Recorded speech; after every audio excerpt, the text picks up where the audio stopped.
ఆంధ్రప్రదేశ్ రాష్ట్రంలో ప్రభుత్వాలు మారుతున్నాయి తప్ప విధానాలు మారలేదని, వైఎస్ జగన్మోహన్ రెడ్డి సీట్లో నారా చంద్రబాబు నాయుడు కూర్చున్నాడని సిపిఎం సీనియర్ నేత బివి రాఘవులు అభిప్రాయపడ్డారు. రెండు ప్రభుత్వాలు అదానీ చేతిలో నడుస్తున్నాయని, మోడీ చేతిలో నడుస్తున్నాయని, దొందేనని, ఎవరి మధ్య తేడా లేదని, కేవలం సీట్లు మార్పు జరిగాయి తప్ప వ్యక్తులు మారారు తప్ప ప్రభుత్వ విధానాలు ఒకే విధంగా ఉన్నాయని బివి రాఘవులు పేర్కొన్నారు.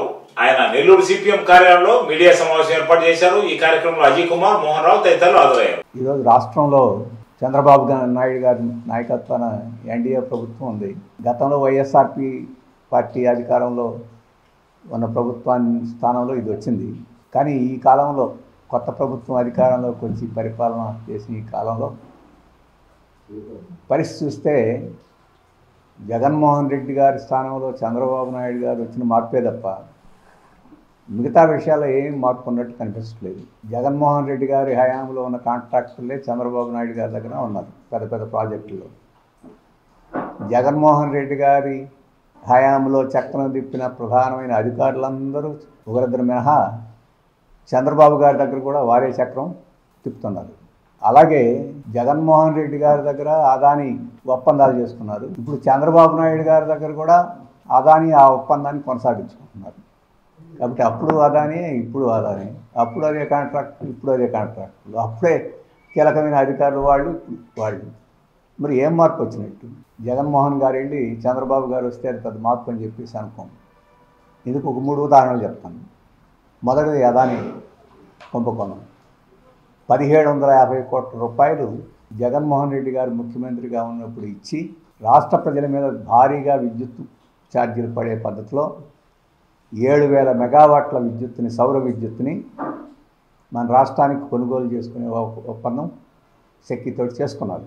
అదానీ నుంచి ముడుపులు పొందారు జగన్మోహన్ రెడ్డి గారు. సెక్కీతో ఒప్పందం చేసుకుంది జగన్మోహన్ రెడ్డి గారు.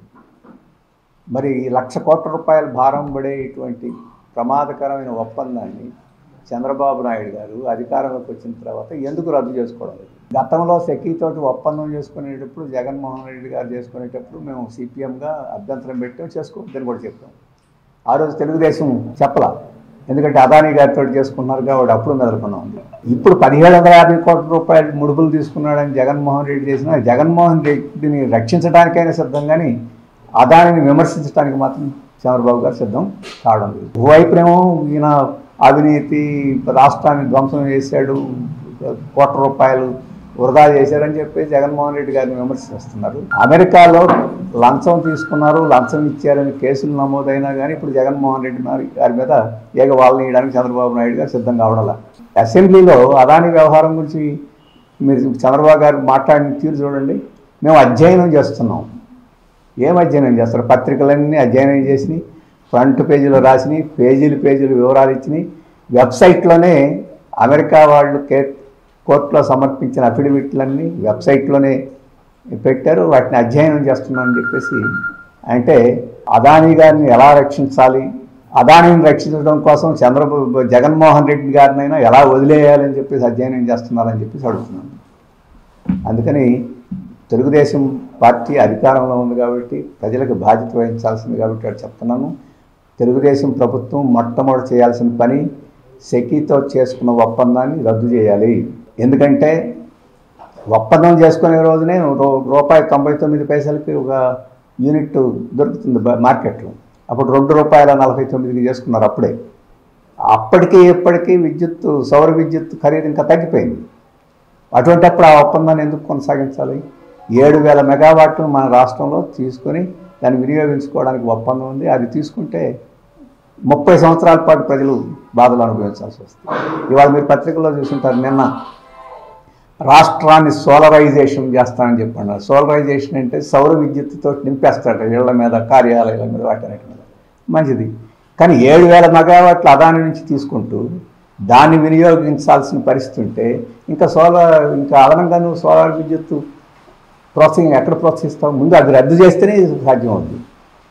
లేకపోతే ఆ ఖర్చు ఈ ఖర్చు తడిసినప్పుడై రాష్ట్రాన్ని చాలా అధోగతికి దిగజారుస్తుంది. అందుకని ఆ ఒప్పందాన్ని వెంటనే రద్దు చేయాలి అని చెప్పేసి. రెండోది ఏం చేయాలి? 1750 కోట్ల రూపాయలు ఈరోజు ముడుపులు తీసుకుంటే అందులో ప్రజల మీద భారం మోపడానికి ముడుపులు తీసుకుంటే అది ఎంత ప్రమాదకరమైన చర్య. అటువంటి వాళ్ళని ఉపేక్షించి వదిలేస్తాం. ఇప్పుడు చంద్రబాబు నాయుడు గారు ఆ రకంగా జగన్మోహన్ రెడ్డిని ఉపేక్షించి వదిలేసేయడానికి సిద్ధంగా ఉన్నాడు. నిన్న ఆయన ఉపన్యాసం చేస్తున్నాడు శాసనసభలో. ఇసుక వాళ్ళని పీడీ యాక్ట్ పెట్టేస్తాడట, బియ్యం వాళ్ళని పీడీ యాక్ట్ పెట్టేస్తాడట. మంచిది, వాళ్ళందరూ అవినీతి పాల్పడి బీడే. కానీ ఇది వాటితో పోల్చడానికి పనికొచ్చే అవినీతి కాదు. ఇది కొండలుగా ఉన్న అవినీతి. అటువంటి అవినీతిని ఎందుకు వదిలేస్తాడు? ఏమి ఇక్కడ ఎస్బీఐ లేదా, కేసులు లేవా పెట్టరా? మోడీ గారు అక్కడ వదిలేస్తున్నారు. ఈడీని, ఇన్కమ్ ట్యాక్స్ని, ఎన్ఐఏని, సిబిఐని చిన్న చిన్న వాటి మీద కూడా ప్రయోగిస్తారు. కేజ్రీవాల్ మీద ప్రయోగిస్తారు, సోరెన్ మీద ప్రయోగిస్తారు, అందరి మీద ప్రయోగిస్తారు.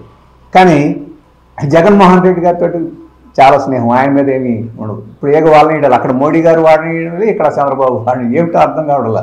ఈ ముగ్గురు దోస్తానా ఏమిటో అర్థం కావడం. అందుకని ఒకరికొకరు ఆ రకంగా చేసుకోవడం మంచిది కాదు. అందుకని జగన్మోహన్ రెడ్డి గారి మీద వెంటనే కేసు బుక్ చేయాలి. అమెరికాలో చేయగలిగింది ఎక్కడో, వాళ్ళకి ఏం సంబంధం లేదు ఈ వీటితోటి.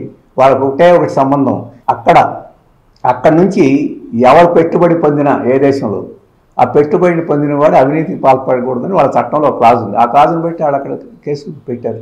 అసలు నష్టపోయేవాడు మనం కేసు పెట్టడానికి సిద్ధం కాదు. అందుకని చంద్రబాబును వెంటనే జగన్మోహన్ రెడ్డి గారి మీద కేసు పెట్టాలి. ఇంకా అంతగా అదాని మీద కూడా కేసు పెట్టేదానికి రాష్ట్రంలో మోడీ గారు చర్యలు తీసుకుంటాడా లేదని పార్లమెంట్ చర్చ జరుగుతుంది.